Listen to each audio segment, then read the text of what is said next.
Kim Jong-un fell in love, Trump made wild and alarming public threats of nuclear war against North Korea, like his warning to unleash fire and fury like the world has never seen. Turns out what he floated behind closed doors was even worse. In a new afterword to the paperback edition of his book, Donald Trump v. the United States, New York Times reporter Michael Schmidt has revealed that when John Kelly was chief of staff of the White House, Trump, quote, cavalierly discussed the idea of using a nuclear weapon against North Korea, saying that if he took such an action, the administration could blame someone else for it to absolve itself of responsibility. When administration officials told Trump how many people could be killed in a nuclear war in North Korea, it had, quote, no impact on him. And Michael Schmidt, whose book is out in paperback, joins me now. I guess the question with all this stuff is, like, how serious was he when he was saying this? I think that it's not just as what if Trump was serious. The situation was serious. Here's what happens.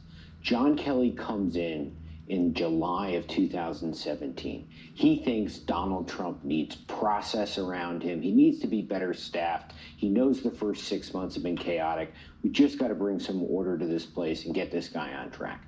Within hours, he realizes, oh my, that might be an incredible miscalculation. This person is far dumber, limited, egotistical, impulsive, lazy than I ever could have imagined. And what manifested all of these problems together was North Korea. Because 7 days after Kelly comes in, Trump says fire and fury. Trump's public and private rhetoric were the same. Trump is running his mouth behind closed doors, and he's saying it publicly.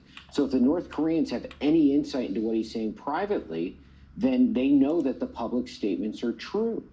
And Kelly, a student of war, someone who had fought on the battlefield and had also studied it, a 4-star Marine general, says, oh my, if the North Koreans think that Trump is serious, they could do something. Or even, if Kim has to show his people that he's in command or he's not going to get pushed around by Trump publicly, or a general in North Korea wants to make a point about something, they could launch a missile of some sorts, and the United States would have to respond.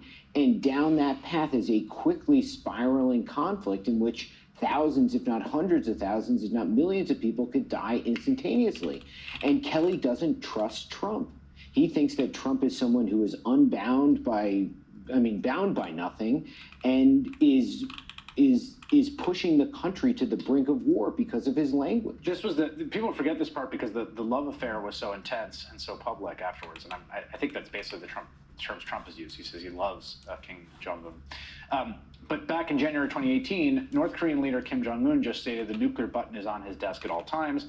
Will someone from his depleted and food-starved regime please inform him, I too have a nuclear button, but it is much bigger and more powerful one than his, and my button works. That was the tenor of this whole thing until the sort of 180.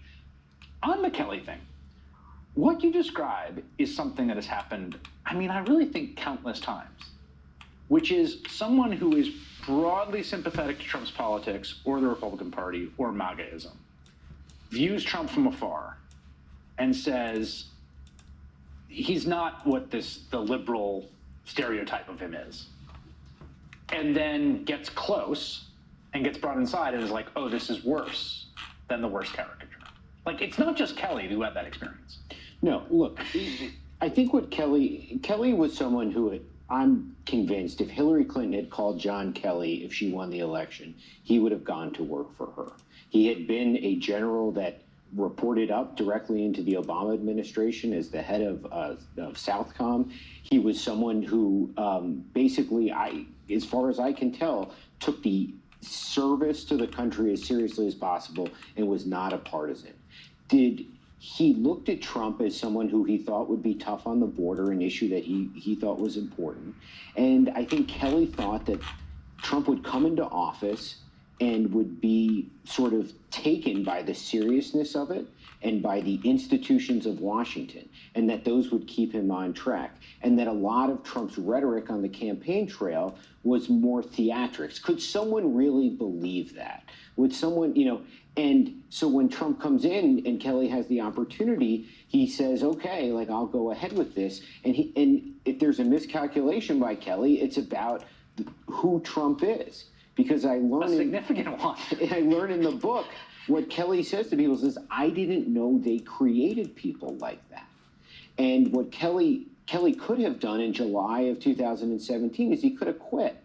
But he was terrified of quitting because he thought there was such instability. And he said, if I wasn't going to quit on the battlefield, I wasn't going to quit in the White House. And he basically endured as much of Trump as he could, physically, mentally, and emotionally, for 18 months. Do you think we will see people, Kelly's a good example, there's a lot of people who have said, talk to reporters or about their misgivings about Trump. Some have talked publicly, some have talked under oath. You know, William Barr in the January 6th committee, someone who is a staunch defender and supporter of the president. Given the fact that he's running again to have the nuclear weapons at his disposal, do you think we will see these individuals just publicly say this to the nation? I don't know. I think that John Kelly sees himself as a four-star Marine general first and foremost, and he does not want to get pulled into anything resembling partisan politics. Now, you would say Donald Trump's threat to American democracy is far bigger than partisan politics. Would you see Kelly come out and see this? Maybe. I think it would have to be the right forum. John Kelly is someone who could have gone and done what John Bolton did and written a book. Yep. John Kelly is someone who could have gone out on national television and done interviews. We have not seen or heard from John Kelly, which is sort of remarkable, and which is why I was so intrigued to try and tell his story, because I think it's so central, and I was just sort of in awe of like what this man went through and the pain that he endured, which I learned about in the process. Michael Schmidt, whose book, Donald Trump v. the United States, comes out in paperback this Tuesday. Thank you so much. Speaking of Tuesday, tune in to MSNBC at 10 p.m. that night for a special event in New Orleans, the National Day of Racial Healing Town Hall. It's hosted by Joy Reid, Tremaine Lee, and myself. We will be talking about the recent rise in hate speech across America, how to make strides towards becoming a more just and equitable society. That's live on Tuesday at 10 p.m. Eastern on MSNBC, streaming on Peacock. That is all in for this week. Alex Wagner Tonight starts right now with my friend Mehdi Hassan. And for Alex, good evening, Mehdi. Good evening, and thank you, Chris. And thanks to you at home for being with us. Alex has the night off. Here is a question for you. Do you recognize this man? Do you know who this guy is? The president bears responsibility for Wednesday's attack on Congress by mob rioters. Good job. He should have immediately denounced the mob when he saw what was unfolding. These facts require immediate action by President Trump. Now, I know that visibly, that is very clearly Republican Speaker of the House, Kevin McCarthy. But can you imagine a world in which the Kevin McCarthy we know today, Speaker McCarthy, would openly blame Donald Trump for January the 6th? As hard as it is to believe, Kevin McCarthy really did say those things about Donald Trump exactly 2 years ago today.